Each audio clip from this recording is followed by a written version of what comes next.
네, 오늘 함께 살필 말씀은 마태복음 5장 13절부터 16절까지 말씀입니다. 마태복음 5장 13절부터 16절까지 말씀을 제가 봉독하겠습니다. 너희는 세상의 소금이니 소금이 만일 그 맛을 잃으면 무엇으로 짜게 하리요? 후에는 아무 쓸데없어 다만 밖에 버려져 사람에게 밟힐 뿐이니라. 너희는 세상의 빛이라. 산 위에 있는 동네가 숨겨지지 못할 것이요, 사람이 등불을 켜서 말 아래에 두지 아니하고 등경 위에 두나니 이러므로 집 안 모든 사람에게 비치느니라. 이같이 너희 빛이 사람 앞에 비치게 하여 그들로 너희 착한 행실을 보고 하늘에 계신 너희 아버지께 영광을 돌리게 하라. 아멘. 그동안 한 2년간 참 지긋지긋하게 우리를 괴롭혔던 코로나19가 이제 조금씩 끝나가고 있는 거 아닌가 생각합니다.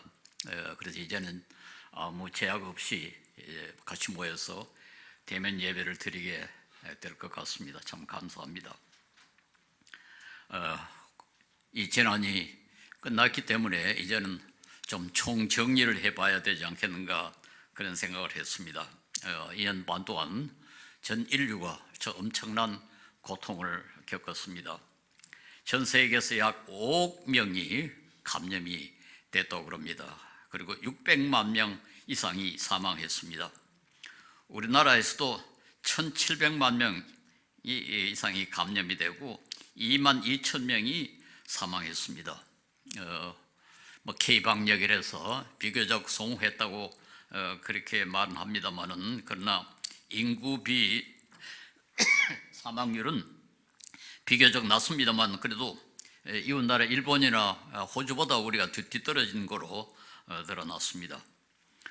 이 때문에 빈부격차도 늘어났고 또 수많은 사람들이 실직을 하고 그리고 자영업자들 또 소상공인들이 많이 경제적으로 손해를 봤습니다. 전반적으로 경제적 손실이 매우 컸습니다. 문화활동도 많이 위축이 됐고 학생들의 교육도 많은 지장을 받았습니다. 그런데 이 대부분의 손실, 이건 좀 우리가 잘못해서가 아니라 불가항력적인 어쩔 수 없이 당한 그런 소실이었습니다.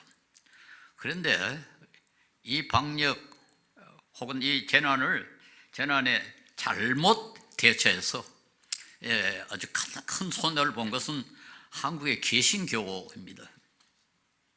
성경적으로 대처를 했더라면 그런 상처를 안 받았을 텐데 비성경적으로 세상적으로 오히려 세상보다 더 세속적인 그런 방법으로 대처를 했기 때문에 이런 손실을 본 게 아닌가 그렇게 생각합니다. 재난이라는 것을 잘 이용하면은 교회가 세상 사람들로부터 호감을 받는 그런 이익도 있었습니다. 주 2세기 때 일어난 로마의 큰 이 전염병은 기독교 성장에 아주 크게 공헌을 했거든요. 그 때문에 사람들이 교회를 중요하게 생각하고 많은 사람들이 개종을 하고 그것이 기독교가 공인을 받는 아주 기초가 되었는데요. 우리 한국교회는 이번에 이 코로나로 말미암아 엄청난 실망감을 사회에 주고 호감을 잃어버렸습니다. 지난 연말에 한국리서치라는 여론조사 기관이 우리 국민 1,000명을 대상으로 조사한 바에 의하면 한국 종교들에 대한 호감도 어느 정도 좋아하느냐에 대해서 개신교는 100점 만점에 31.6점밖에 받지를 못했습니다. 그런데 불교는 50.4, 천주교는 50.7점을 받았는데 우리가 31.6점을 받았으니까 얼마나 이 비호감도가 높은가 하는 것을 알 수가 있죠. 특별히 비종교인들, 여기는 이 1,000명 가운데는 종교인들, 비종교인들이 다 포함되어 있습니다만 비종교인들의 반응은 더 나쁩니다. 불교의 49.7점, 천주교는 48.2점을 받았는데 개신교는 21.9점을 받았고 무종교인 응답자의 30%는 4점 이하의 평가를 개신교에게 줬다. 그러니까 개신교가 얼마나 무시를 당하고 천대를 받는가 하는 것이 드러났습니다. 우리나라 여러 기관 가운데 가장 불신을 받는 것이 국회로 나와 있습니다. 그런데 개신교는 국회보다 더 나쁜 점수를 받았습니다. 여러분, 우리 개신교가 만신창이를 받았습니다. 더군다나 그동안에 일부 기독교 지도자들과 교인들이 정치적 세력화, 그런 경향도 보이고 또 이념적으로 편향성을 보였기 때문에 이 상황이 더욱더 악화되었습니다. 제가 오늘 이 본문을 택하면서 한마디 말씀, 오늘 본문 13점 끝절에 바깥에 내버려져서 사람들이 밟혀지는, 이 소금이 맛을 잃어버리면 바깥에 내버려서 사람이 그 위를 밟고 다닌다. 한국 개신교가 지금 이 밟히는, 사람들에게 짓밟히는 이런 상황으로 떨어져 있는 것이 아닌가, 그런 생각이 들었습니다. 물론 십자가의 도가 모든 사람의 칭찬을 받고 모든 사람에게 인기가 있는 것은 아닙니다. 그리고 역사적으로도 항상 그렇게 인정을 받은 것은 아닙니다. 그리고 이 세상 사람들의 그 평가가 항상 그렇게 공정하고 객관적이라고 할 수도 없습니다. 일반적으로 우리 교회가 가르치는 것은 세상의 가르침과는 너무 다르고 또 세상이 좋아하는 것을 같이 좋아하지 않고 세상이 좋아하는 것에 동참하지 않을 뿐만 아니라 또 세상 사람들의 양심도 건드리고 그들이 우상으로 섬기는 것을 엄격하게 배격하고, 그렇기 때문에 미움을 받을 수 있고 역사적으로 미움을 많이 받았습니다. 그래서 역사적으로 성경 말씀에 아주 충실한 그런 성도들과 교회들은 많은 핍박을 받고 고난도 받고 미움도 받았습니다. 초대교회, 예루살렘과 그 지중해 지역의 초대교회가 그런 대접을 받았고 우리나라 초대교회도 많은 핍박과 고난을 받았습니다. 그래서 그리스도인들이 소금과 빛의 그 사명을 잘 감당해도 욕을 먹고 비난을 받고 핍박을 받는 것이 사실입니다. 그러나 그 때문에 받는 이 핍박, 이 올바로 살았기 때문에, 성경대로 살고 가르쳤기 때문에 받은 그런 핍박과 고난은 오히려 영광입니다. 교회로서는 큰 영광이 아닐 수 없습니다. 예수님이 제자들을 너희는 세상의 소금이라, 그저 소금이라 하지 않고 세상의 소금이라 하신 것은 우리가 잘 아는 것 같이 세상의 부패를 막고 세상을 더 참 살맛 나는 맛있는 사회로 만들어라 하는 그런 임무를 주었다, 그렇게 말할 수가 있습니다. 그리고 교회가 그 임무를 잘 감당하면은 어떤 때는 사람들의 호감을 받을 수도 있습니다. 아까 제가 말한 것처럼 주 2세기 때 그때 그 무서운 전염병이 로마를 휩쓸었을 때 그리스도인들이 희생적으로 환자들 돌보니까 기독교에 대한 호감도가 얼마나 높아졌는지 모릅니다. 우리나라도 핍박도 받았지만은 사람들의 인정도 받았습니다. 어떤 분의 그 설교, 조성돈 박사라고 실천신학대학교 교수고 우리 기훈실 이사입니다만, 이분이 어디서 강의하는 걸 들어보니까 일제시대에 이런 일이 있었다고 그래요. 재판이 이루어졌는데 그 피고의 변호사가 이 사람은 거짓말 안 합니다, 이 사람은 교회 다니는 사람입니다, 그렇게 말했다는 거예요, 법원에서. 그래서 상대방 변호사가 말하기를, 예, 교회는 다니지만 진짜 기독교인이 아닙니다, 그렇게 말했다는 거예요. 그 말은 뭡니까?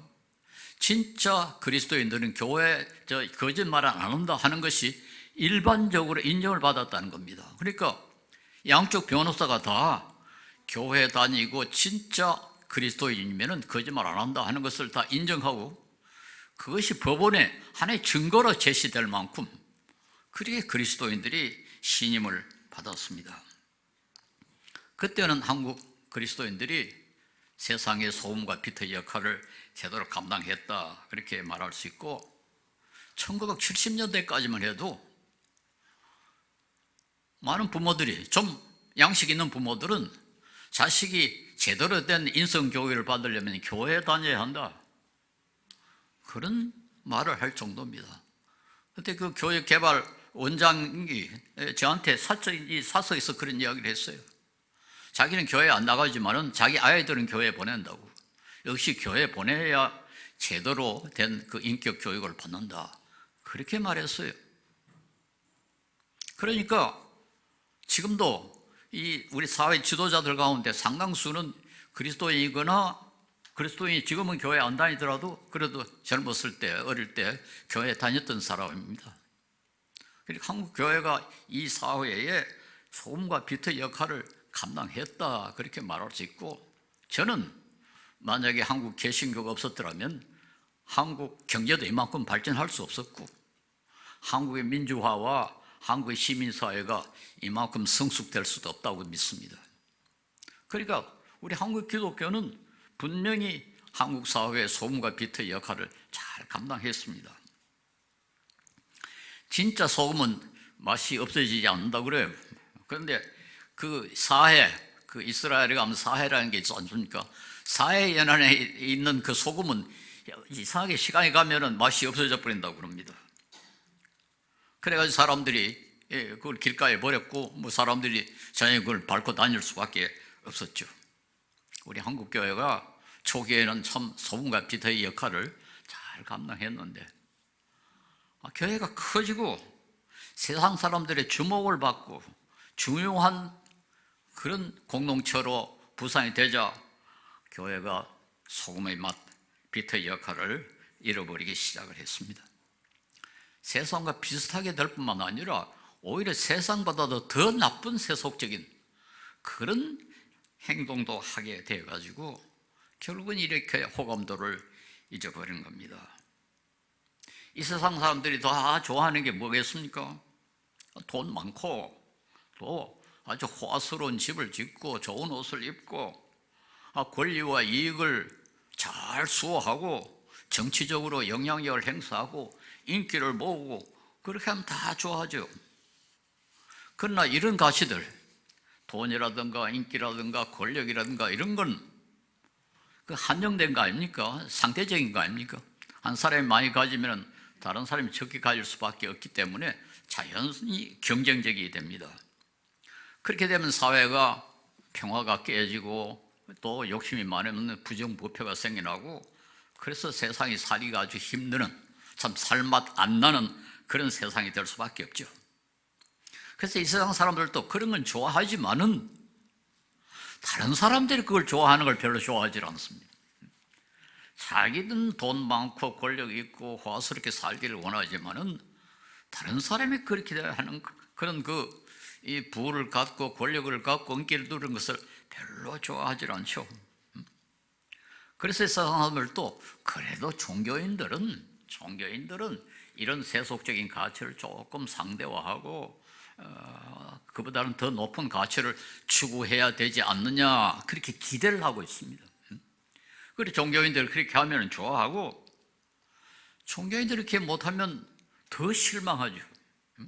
특별히 우리 기독교에 대한 사람들의 기대는 상당히 크죠. 뭐 예수님에 대해서는 다 알지 않습니까?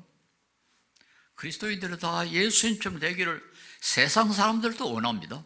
자기들은 비록 그렇게 되지 못하지만은 이 세상에 그 예수처럼 될 수 있는 사람들이 많으면 참 좋겠다. 그러는데 예수 믿는다는 사람이 그렇게 못하면은 실망할 수밖에 없고, 그것이 심하면은 비판을 할 수밖에 없죠.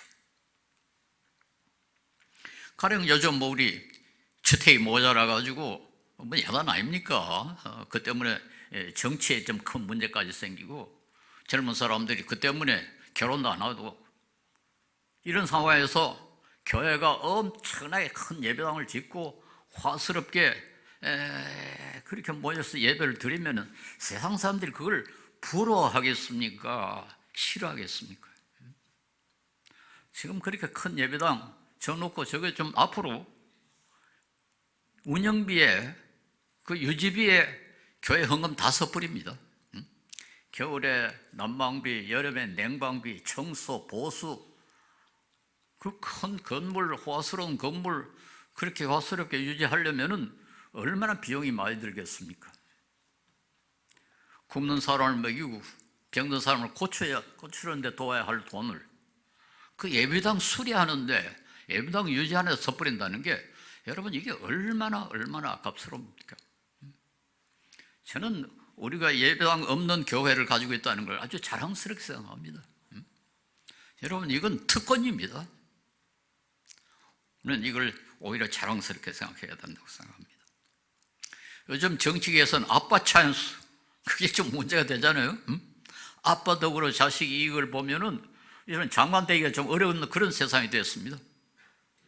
그런데 우리나라 큰 교회는 세습이 그대로 이루어지고 있고 뻔뻔스럽게 세습이 이루어지고 그걸 찬동하는 사람이 그렇게 많아서 그런 교회가 사람들이 구름대같이 모입니다. 그래서 세상 사람들이 그걸 봤을 때 뭐라고 하겠습니까? 아니 아빠 찬스 조금의 아빠 찬스까지도 지금 장관도 못한다고 그러는데 교회에 세습이 이루어지고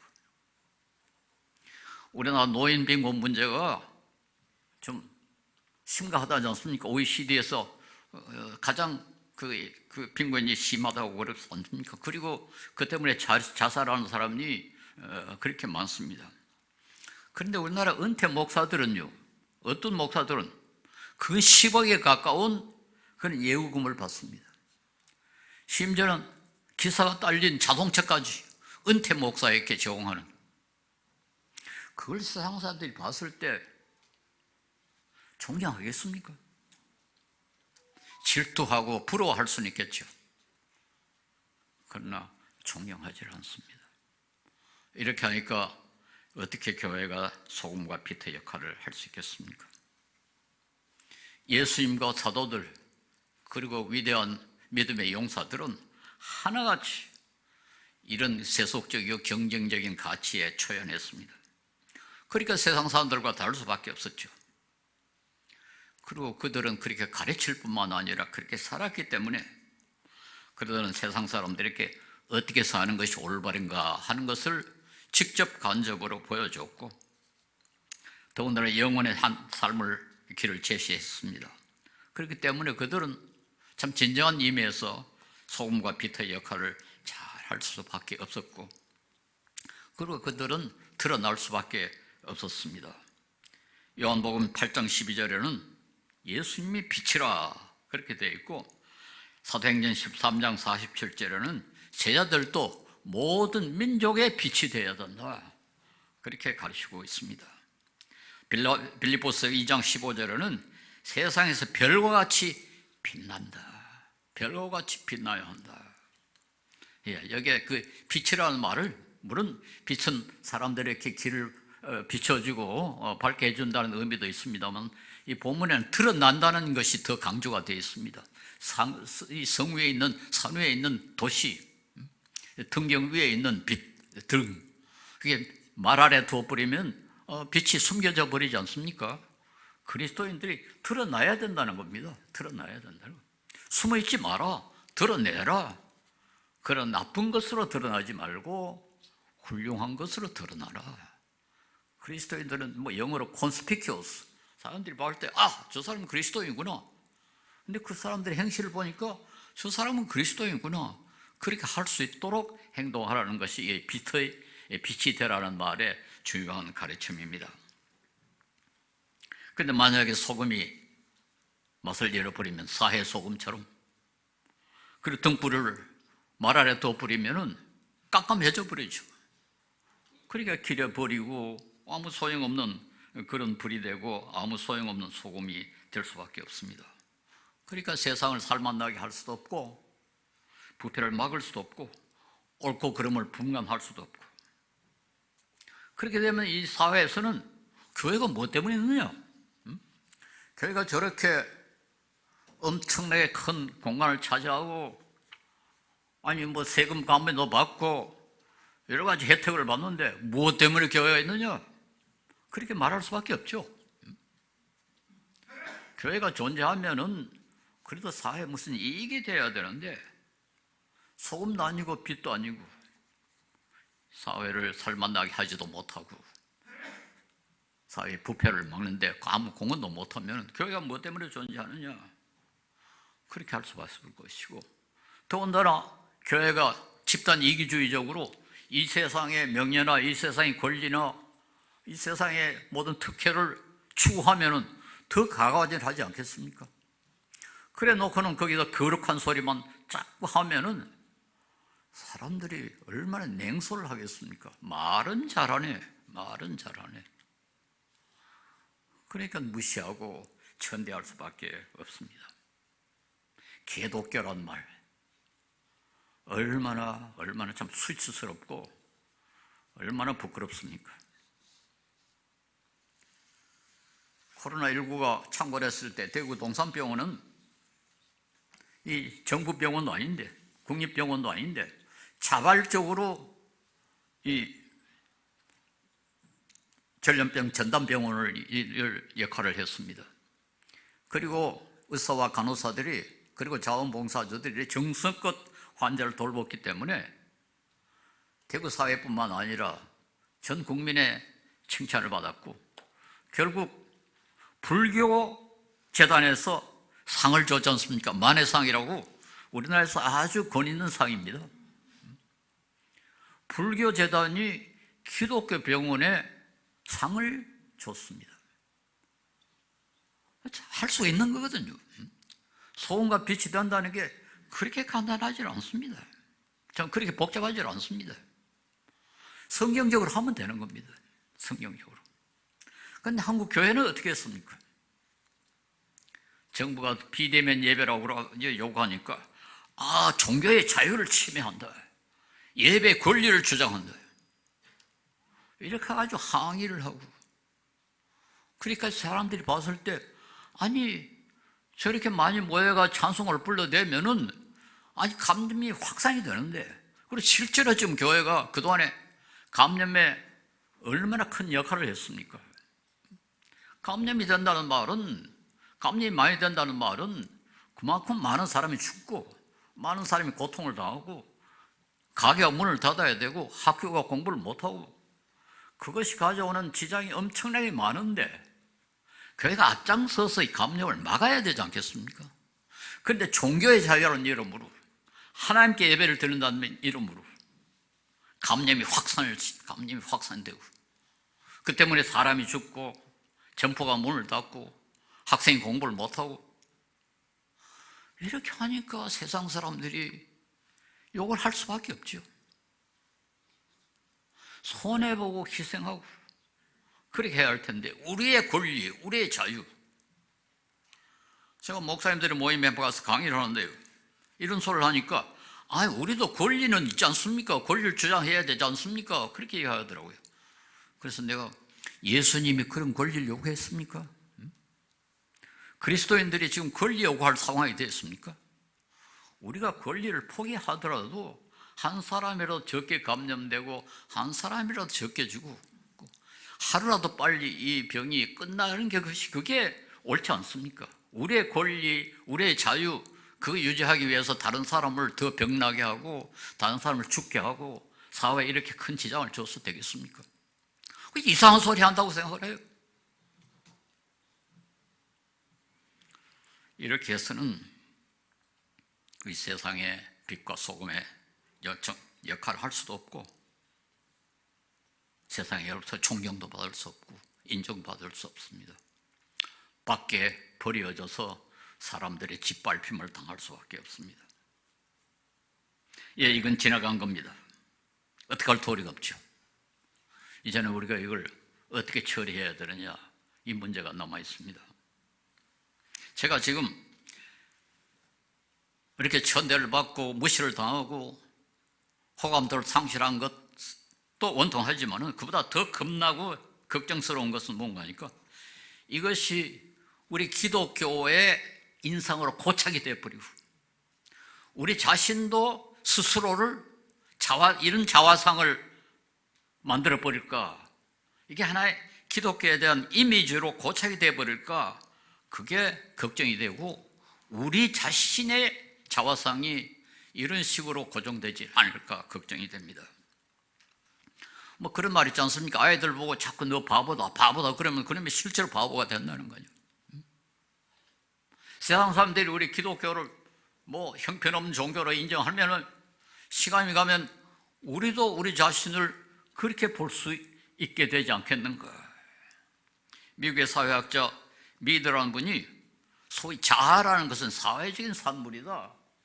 좀 어려운 표현입니다만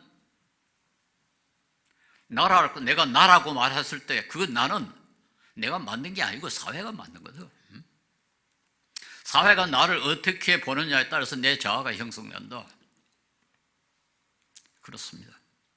만약에 세상이 계속해서 교회를 이렇게 무시하고 천대하고 그렇게 하면은 좀 자존심 있는 사람은 교회를 떠납니다. 내가 왜 그런 사람들하고 같은 취급을 받아야 돼?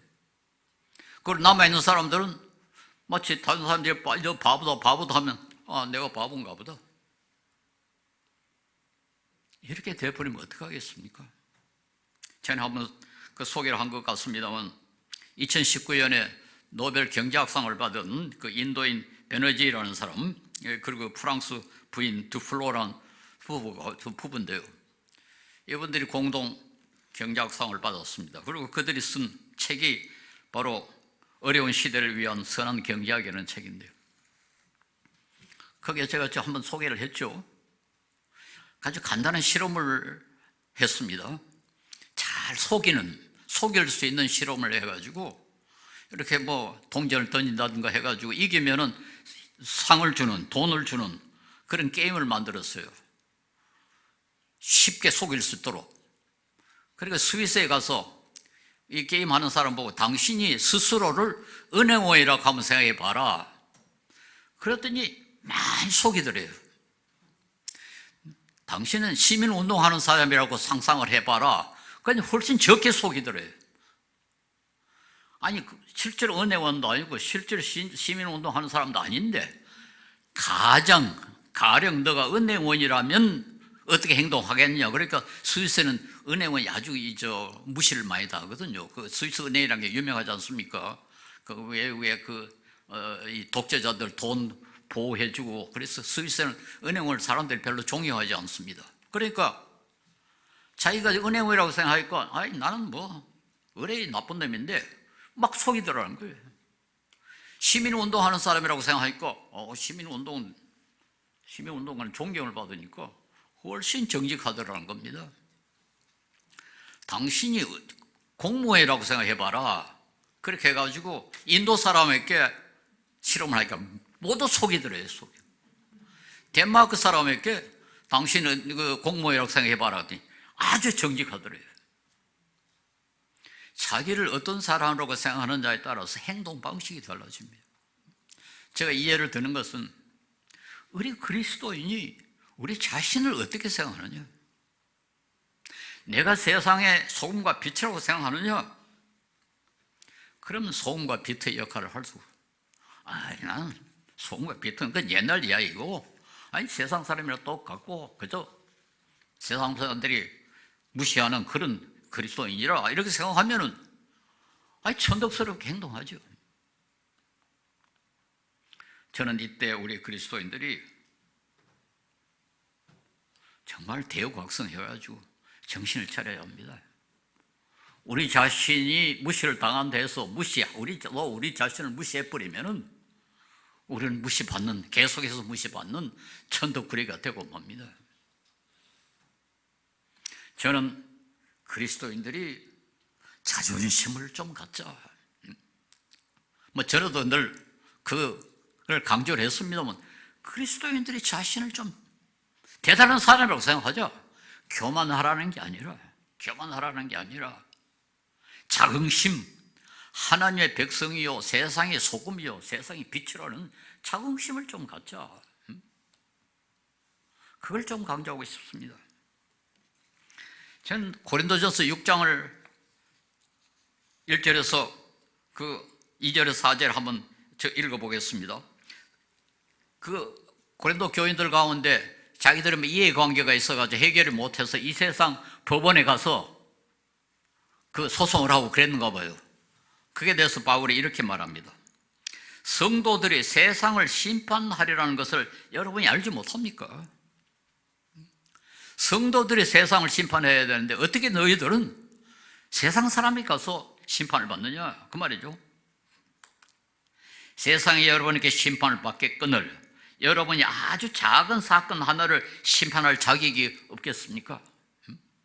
그 조그마한 이해관계 그걸 교회 안에서 해결을 못해가지고 이 세상 재판관에게 갑니까?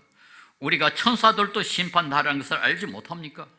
그러한테 하물며 이 세상 일이야 말할 나위가 있겠습니까? 그러니 여러분에게 일상의 일과 관련해서 송사가 있을 경우 교회에서 멸시하는 바깥 사람들을 재판관으로 앉히겠습니까? 멸시하는 그리스도인들이 핍박을 받았지만은 그러나 자존심이 있어요. 세상 사람들 아무것도 아니다. 응? 어떻게 그런 아무것도 아닌 사람들한테 가서 재판을 받느냐? 바울은 낮에 그래요. 손해를 봐라. 응? 꼭 그 재판을 가서 이겨야 되느냐? 손해보면 되지 않느냐? 치면 되지 않느냐? 근데 왜 꼭 세상 사람들이 가서 재판을 받느냐? 저는 여기에요. 바울의 그 숨어있는 자존심. 응? 우리 그리스도인들은 세상 사람과는 다르다. 응? 세상 사람 저 밑에 있고 우리는 이위에 있다. 그런데 우리 이위에 있는 사람이 저 밑에 내려가가지고 그 사람들의 재판을 받느냐? 우리는 그동안 이 교만에 대해서 너무 그 경계를 했기 때문에 그만 조금이라도 자존심을 갖는 것도 교만으로고 생각을 해가지고 그것도 별로 관심을 안 쓰는 건데요. 저는 전혀 그렇지 않다고 생각합니다. 그리스도인들은 교만하면 안 되지만은 자긍심도 있어야 되고 자존심도 있어야 되고 나는 적어도 하나님의 백성이다. 나는 적어도 세상의 소금이다. 세상의 빛이다. 세상의 소금과 빛이 이렇게 시시한 짓을 할 수가 있느냐? 자존심 있어야죠. 그렇지 않습니까? 여러분이 아무리 배가 고파도 가령 구멍가게 가서 사탕을 훔치겠습니까? 아무리 배가 고파도. 왜? 자존심. 더군다나 그리스도인들의 자존심. 저는 전에도 한번 말씀드린 것 같습니다만 고린도전서 15장 10절에 바울은 나는 하나님의 은혜로 오늘은 내가 되었습니다. 나 된 것은 하나님의 은혜로라.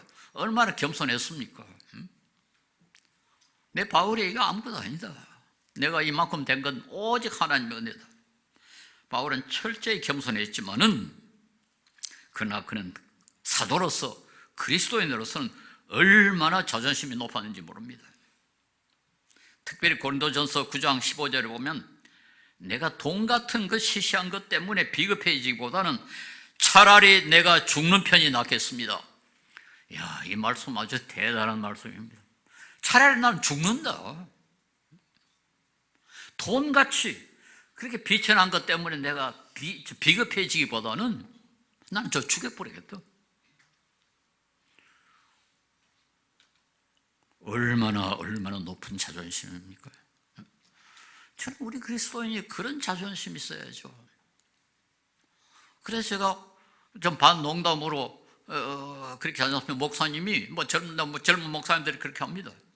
강대상에 보니까 큰 부자가 들어오더라. 그러면 저 뒤에 고만히 앉았다가 예의 잘 보고 갔어요.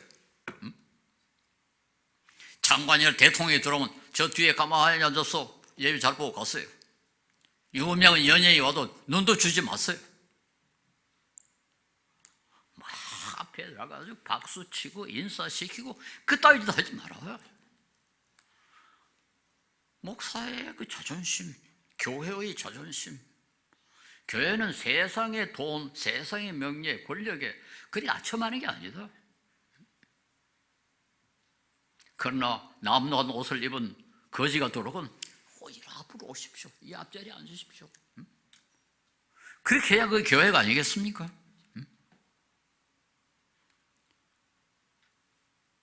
저는 우리 한국 교회가 너무 이 자존심을 상실했다고 생각합니다. 저는 이 말씀에 아주 충격을 받았습니다. 차라리 내가 죽는 편이 낫겠습니다.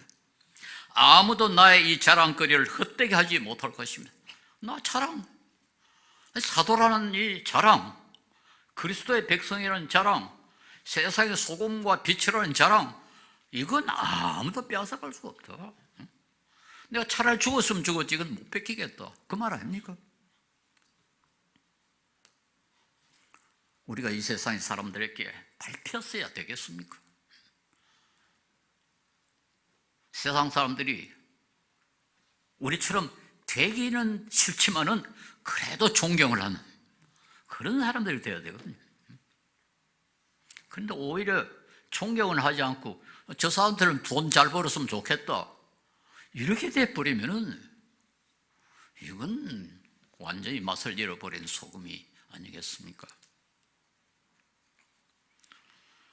우리 그리스도인이 손해 봐가면서 희생하면서 양보하면서 세상의 소금과 빛이 되는 것이 얼마나 큰 영광이고 얼마나 큰 특혜인 것을 알았으면 좋겠습니다. 이건 절대로 빼앗기지 못한다. 돈도 빼앗기고 권력도 빼앗기고 명예도 빼앗기고 다 빼앗겨도 좋지만은 세상의 소금과 빛이 된다는 이 엄청난 특권, 이건 양보 못한다. 그런 자긍심 좀 가졌으면 좋겠다 그렇게 생각합니다. 우리 예배당 없는 교회를 해가지고 사랑의 교회 같이 큰 교회 교인들한테 기 주면 안 됩니다. 아이고 사랑의 교회 교인들 보면요 어느 교회 다니십니까? 그러면 나는 이따위 내가 늘 그래서 시험 쳐가지고 사랑의 교회에 들어갔냐고. 나는요 예배당도 없는 다니엘 세스토 교회 교인입니다. 이렇게 돼야죠. 우리는 예배당도 없어요.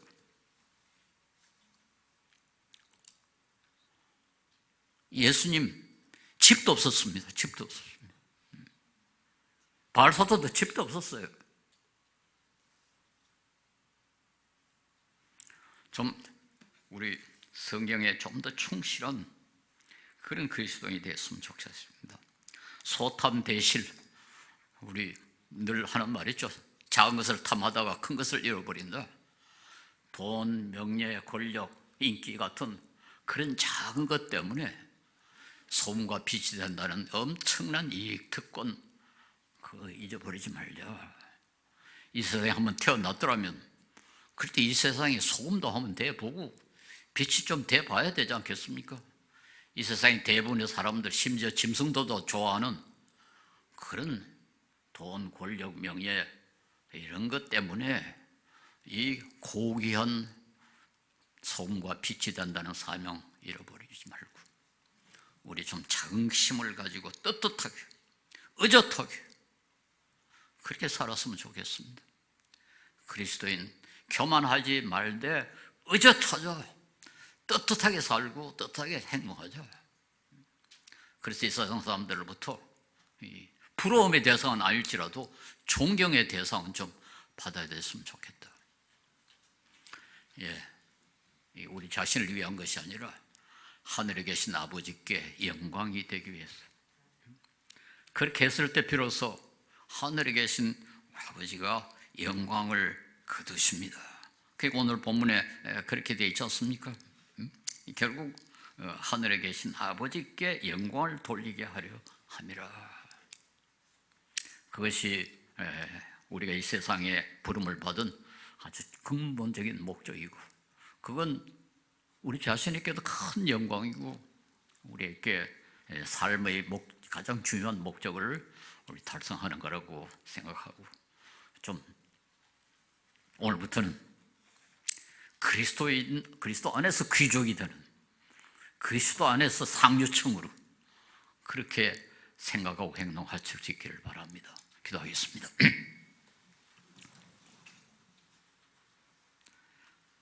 거룩하시고 자비로우신 주님, 미천한 저희들을 주님께서 불러주셔서 주님의 고귀한 백성이 되게 하시고 지극히 아름답고 영광스러운 직책을 저희들의 걸어가심을 감사하고 감사를 드립니다. 주님이여, 그러나 저희들이 이 사명 감당하지 못한 것 주님께서 아시오니 용서하여 주시옵시고 우리에게 참 믿음 허락하여 주셔서 주님의 영광을 위하여 의젓하고 떳떳하게 이 세상에 살면서 이 세상의 소금과 빛이 될 수 있도록 축복해 주시옵소서. 예수님 이름으로 기도합니다. 아멘.